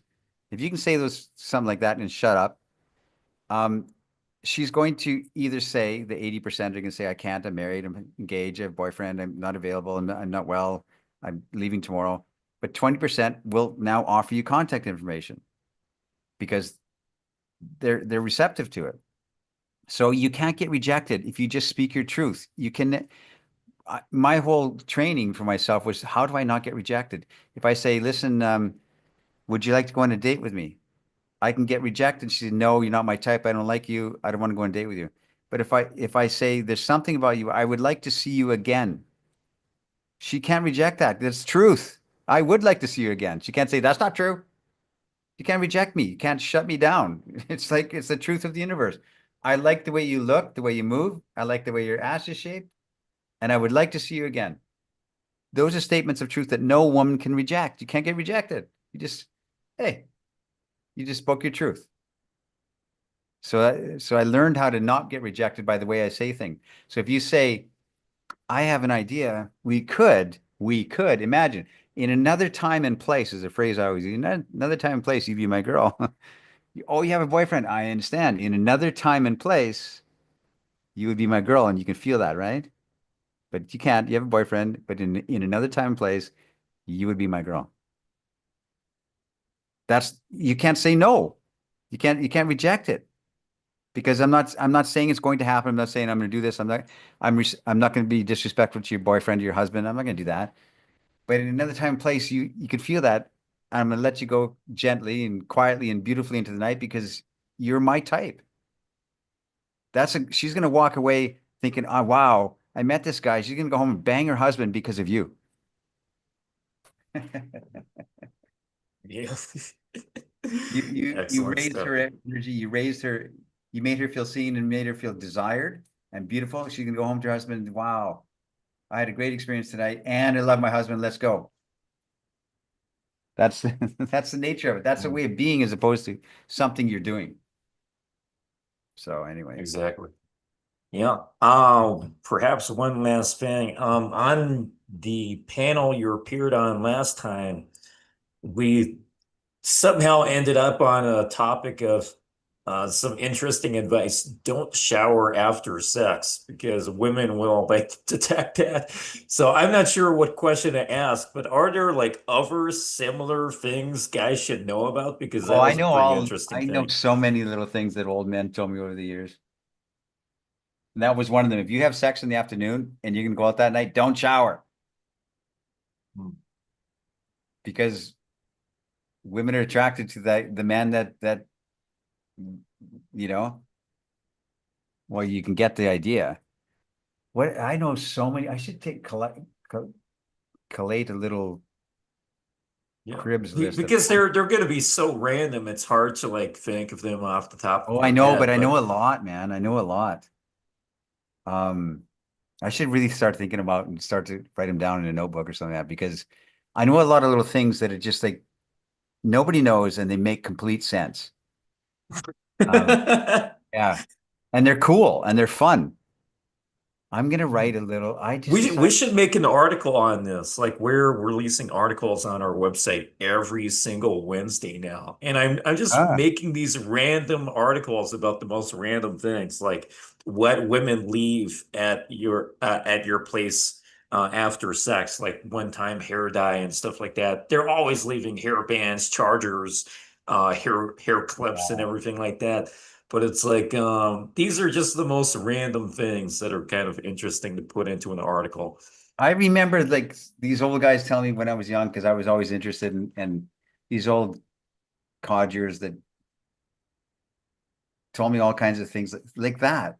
I remember one guy told me that if you have an affair and you get the smell of perfume on you and you can go back to your girl, your wife, he said always go stop with your car and fill up the car with gas and put a little gas on your hands as you do it. because the smell of gas will mask the smell of perfume. I remember little things, little Won't you scam have things to like do that. it down your pants too? Because No, you it know, there didn't matter. As it's long as it's on your fingers a little bit of gas, it masks the smell of perfume.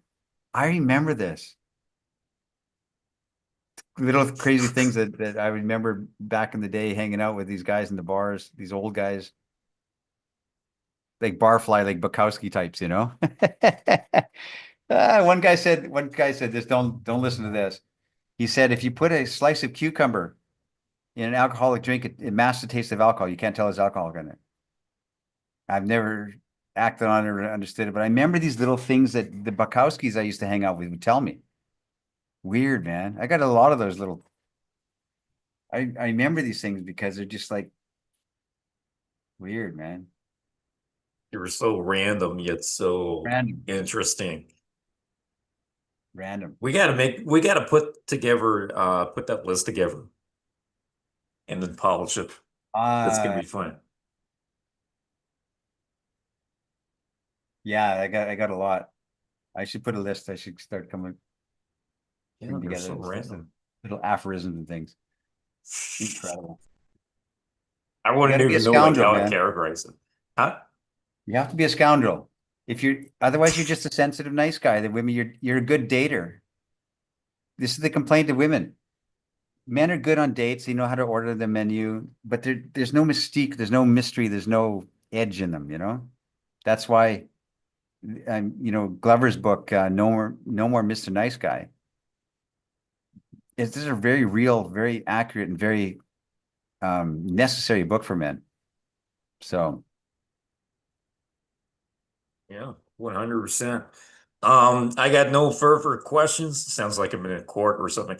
Uh, do you have anything else you'll be happy to talk about or any no, I can announcements? keep going on, brother, but I have a world of stories and anecdotes. I'm writing a second book Hmm? about about a lot of this stuff. Um, no, I'm just writing and doing my workshops and hanging out in Bucharest. Yeah, I don't have much. I don't have much more, but I mean, I can keep going. You put a subject, I keep going, but my voice is starting to get scratchy anyway. So How about a message for guys? So I'll just explain the situation from my camera's going crazy here. I'm just yeah, it oh, stopped again. there we go. Yeah. And I'm back. So I'll just let you know about the situation that happened about 2 weeks ago, because you mentioned the exact place.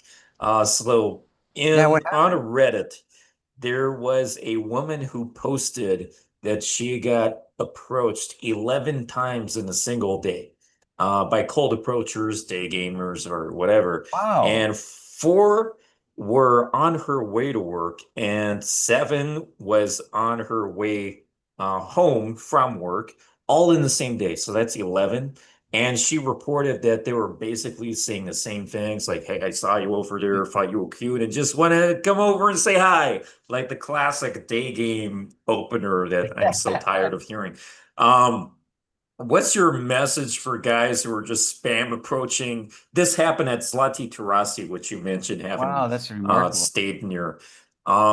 That's like the center of the universe for day game right now because we did a vote earlier this year and released an article saying, according to how people voted, the top 20 cities for meeting women around the world, and Warsaw was number one on the list. So Wow. once I saw this Reddit post, I was like, wait a minute, did we do a vote? And like there was a Polish city, probably Warsaw, that was like in the Yeah, top five. probably. I check it, it was number one. So it was like, let me be a scoundrel and just comment the link on the Reddit post. And it's a link to my website. So then I just point out, by the way, did you Oh, guys know it was voted the number one city in the world for beating women? And then everyone went fucking crazy. We were in the news like 2 weeks ago, and we got wow. hundreds of guys joined one single group on Telegram, specifically for Warsaw, which I From run. that Reddit subreddit? Yeah, just a Reddit post to What did was it all of on? this. So, What was the subreddit? r/Warsaw. just Warsaw. people Oh, you posting posted about it the there. city. Wow. So, because it came to my attention, someone posted in the group. So we have on Telegram and Facebook 310 cities around the world separated into groups. So we got hundreds of groups. And it was like posted in Bangkok and Budapest and like whatever. So it came to my attention. I was like, let me comment on it or That's like cool, read man. it, whatever. So then we got a shitload of traffic while I was sleeping because I'm in a different time zone. And it turns out more than 200 people joined the Warsaw Telegram group overnight. Oh And my. it was so excessive that Telegram started to limit the joins and just started kicking people out who came in after like the first 200 because it thought it was a raid or like a spam attack or something. So then the news reported that the groups got deleted, which wasn't the case. It was just Telegram stopping so many people coming in. And then I Oh, had to manually overwrite it after that. that's But quite a step. it was literally just a matter of yeah, 2 weeks ago. So anyway, what's your message for those guys who are doing all this spam approach, saying the same thing? And the Well, women in Poland, especially, they're feeling like this is a bit too much. We're being approached by pickup artists, by what do you call it, passport bros and sex tours and stuff like yeah. that. I don't know. It's like it's less than it was before. I mean, like because of digital dating, right? We had 3 or 4 years of pandemic, and then we had Tinder. So the art of approaching women in daytime is kind of lost on this on a generation coming up. Women are not used to it, and they're shocked by it and like taken aback. And young men are don't know how to do it. So I don't know. I I don't have a comment on it, what they should do or if it's good or not. I mean, obviously the woman, I'm surprised actually. To be honest, I'm very surprised that there's that many guys still running around in shopping malls bothering girls. I thought that era was over. I thought the Gillette ad where the guy's saying, "Hey, don't go talk to that girl on the street and say hi and think she's pretty because it's unwanted attention." And I thought that the the running around trying to pick up girls in real life has kind of slowed down. I'm surprised about that article by the woman, to be honest. So, Yeah. but I've been in my studio, my rocking chair, writing books, for quite a while. So I don't know what's going on these days in the world. Some crazy stuff sometimes. But yeah, on a similar case, I saw a Facebook post which was like there was a guy who instead of applying, he got tired of applying for hundreds of jobs online and just decided to go around wearing like a big notice board or something saying I'm looking for a job. He was wearing his resume and just like going into offices and stuff. So I saw in the comments there's a woman who pointed out, so we're just going full circle away from the whole online thing and just going back to making job applications in person. Right. And I recognize that it's kind of the same thing that might be happening with dating. Instead of people getting tired of Tinder or Facebook and Going in the Instagram streets and again. just hitting the streets again. Exactly. Because Analog. since approximately 2020, according to a Stanford study, how couples meet in the USA, more than 50% of heterosexual couples in the USA now are meeting through the internet. More than 50%.